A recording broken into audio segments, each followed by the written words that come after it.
Hello, welcome again to our YouTube channel, the GP Bros. As always, my name is Alec. I'm here with my brother, Mr. Alvin. How are you doing, man?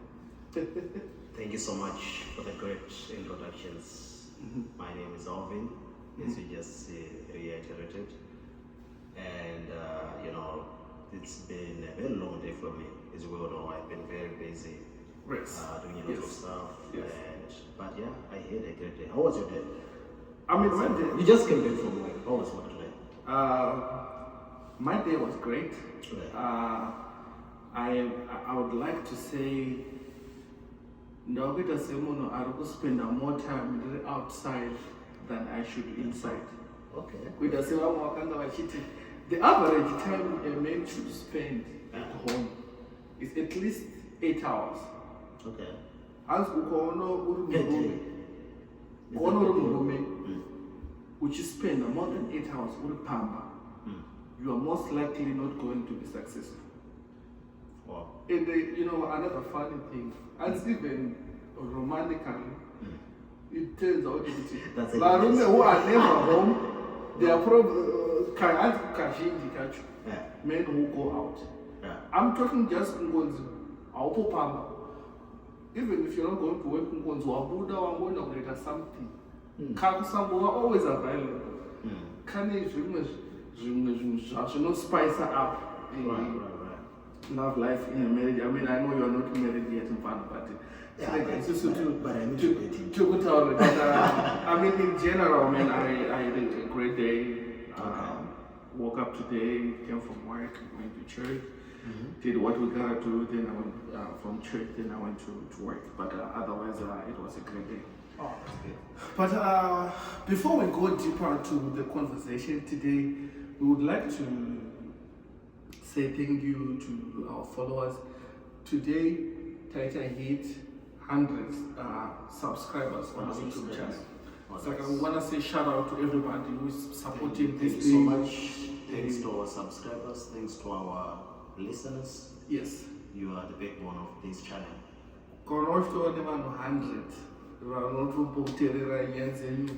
That's support. I mean, Right. but why is it important? Every small milestone you want to achieve in life, you know, celebrate it. Do you think people should always celebrate the little things that they achieve in life? Maybe some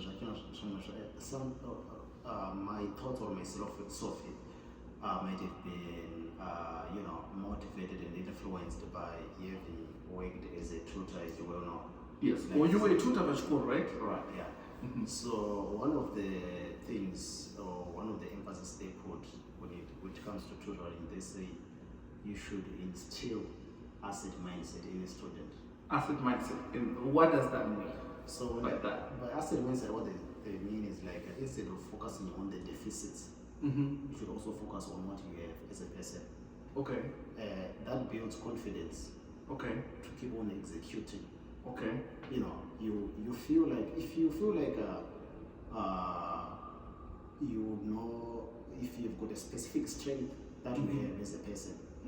It doesn't have to be school, it can be sports, it could be whatever it is. Maybe it's you're a great singer or whatever, right? Yes. But if you focus on the strength, there's an incentive. They argue that if you focus on the strength, you build more confidence, which actually propels you to keep on doing everything. Keep on going. Yeah. Oh, that's nice. I mean, that's why I'm more curious. Right. Let's just discuss a little bit about it. You as a tutor, usually, kurauti menge mchinzi ma students mnotu bada. Right. Nechikoro. Right. Kunzi mubatsire vamwe vana. Right. I mean, it tells you how much it is the schools that need of school, they value education. But what was your experience like as a tutor? And were you tutoring maths or science or something? I was doing a combination of all of that. I was doing maths, I was doing engineering, being an engineering major as well now. I was doing even some of humanities. I was doing those two. So I was doing like a number of subjects. It could be engineering, math, science, everything. Wow, I mean that's pretty interesting. But I think I didn't fully answer your question when you said what was your Experience, yeah, because remember when I'm tutor, I'm deal with different kind of students. Yeah, and, yeah. Actually, one of the speeches that I gave when I was taking this, speech class. Right. You would, how it works sometimes coming from Zimbabwe. Sometimes when we come here for the first time, we usually got some accent. Yes, that's right. Yeah, the people who are here before us, you would think, since they've got better accent, then they can do better. So on my speech, actually, I was a little bit afraid, and I was like, I was listening to some of my colleagues speaking. They seemed to have a great accent. Yes. And I was like, what, man? Am I trying to compete with these guys? And I'm like, what? This is almost impossible. Yeah, I mean. And up to a time, like when, I was just myself and just executed. But what I wanted to point out is like I gave a speech which, fully explained like my experience as a tutor. Like even worked as a tutor at Glasgow Sisters College, I came to realize that people really go through a lot. I think it's because of like this an element here, compassion. Yes, because remember, one class, right? They are not confident enough to ask their problems. One tracker, more comfortable with. Right. I mean, it goes down to even in practical life. Yeah. There are sometimes you find equity when people go through some stuff. I'm not sure that person confident with it. But I think you sometimes do it because I sometimes watch you sometimes. You seem to be a person who is able to have like some great conversations with people, which is I think maybe one of your strengths. And having worked as a tutor, it taught me some of those skills, like to just talk with a person. You don't have to agree with a person or whatever, but to just have a conversation and understand them and just go along with the person. Just building that connection. Who understand, taking them down to putting yourself in their shoes, right, and so forth. I think many people they underestimate that, but I feel like it's really, really, really. So when you're saying compassion is the greatest teacher. Compassion. Wow. When you're listening to a person, assume that the person you are listening to knows something that you really need to know. Okay. Listen to them carefully, right, so that they can tell you. Because if I want to tell you something and you don't give me an opportunity to talk to you, and maybe you say, you know what, Alvin just want to tell me this and this and this, maybe I'm trying to tell you something that's game changing. For some reason you will say maybe it could be me. Say when I'm gonna evidence, I wouldn't find, so I can listen to you. It could be you who can be telling me all those kind of stuff. But if we can listen, like it could be friends, it could be everybody, it could be to listen to them, even if you don't agree with what they're saying, but just listen to them, and there's an incentive of learning something out of that. Okay, I mean that's pretty interesting. I mean, thanks, man, for sharing your story, and I know the more stuff on that, and which are some of the things that are really important to our daily lives. I mean, moving forward, about what do you think about the modern day man as a household compared to varume vepasichigare? In the way, I think inindona sukuti tavane yavanoti soft men era. Nowadays men, they are no longer as swift. Ndokuti varume vamazivano vava so soft. I feel like tava more weak than the. But it turns out, from the looks of things, you look at what's happening to the streets now. I think the clock is ticking back again, because if you look what's happening now in the streets I've been watching by Instagram, it seems like there are things, if it's like those advocates was advocating for masculinity and stuff like that and saying men should be now more masculine. So I think it's kind of a debatable issue. Right. Like, What do you think? Do you it think didn't do not blame the whole idea the whole 50-50 deal. Okay. Yaka create men that are weak. You could go to men in the house, and also the wife goes to work. And isusu varume vakudhara they were like ndo vakanga vari vashanti. And then the whole idea of wanting kuita 50-50 yaka create men kuti havachati step up. Okay. Now they assume kuti asaka why do I have to work a lot? I don't do Kana ndine munhu anondibatsira. Why do I have to do more when I have help? But I don't think it's very controversial. Asi ndobona sokungoti we need to go back to it more old school.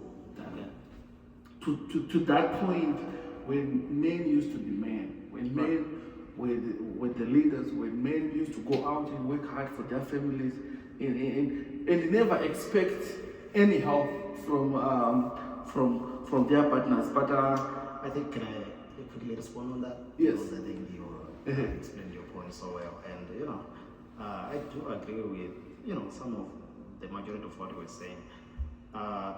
Though I still do believe that I think we need a good balance of both, like the masculine energy and also the feminine energy, and know when to apply it. For example, when saying like so you're saying with the balance, a good balance, the balance, yeah, a good balance. Okay. For example, when it comes to loving your partner, and that's when you can execute your feminine energy and and so forth. But when it comes to providing for the family, then you use your masculine energy so that you'll be able to compete and be great and be competitive. Whether it's at work or whatever, you become more competitive and actually get things done. Okay. I mean that's pretty interesting, man. Yeah.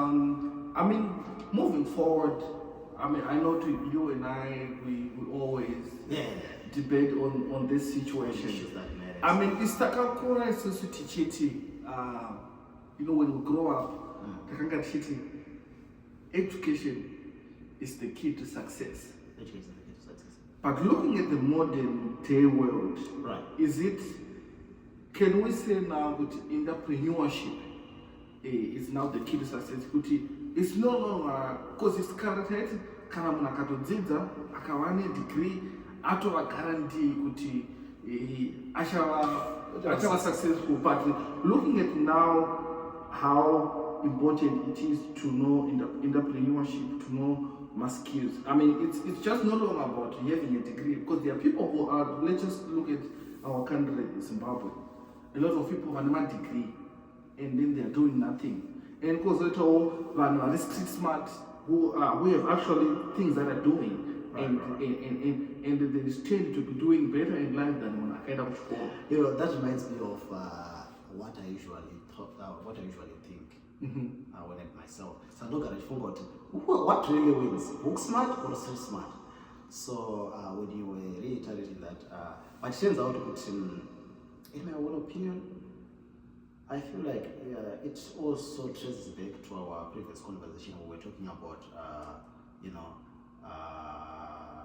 maintaining a good balance again. Okay. And knowing both.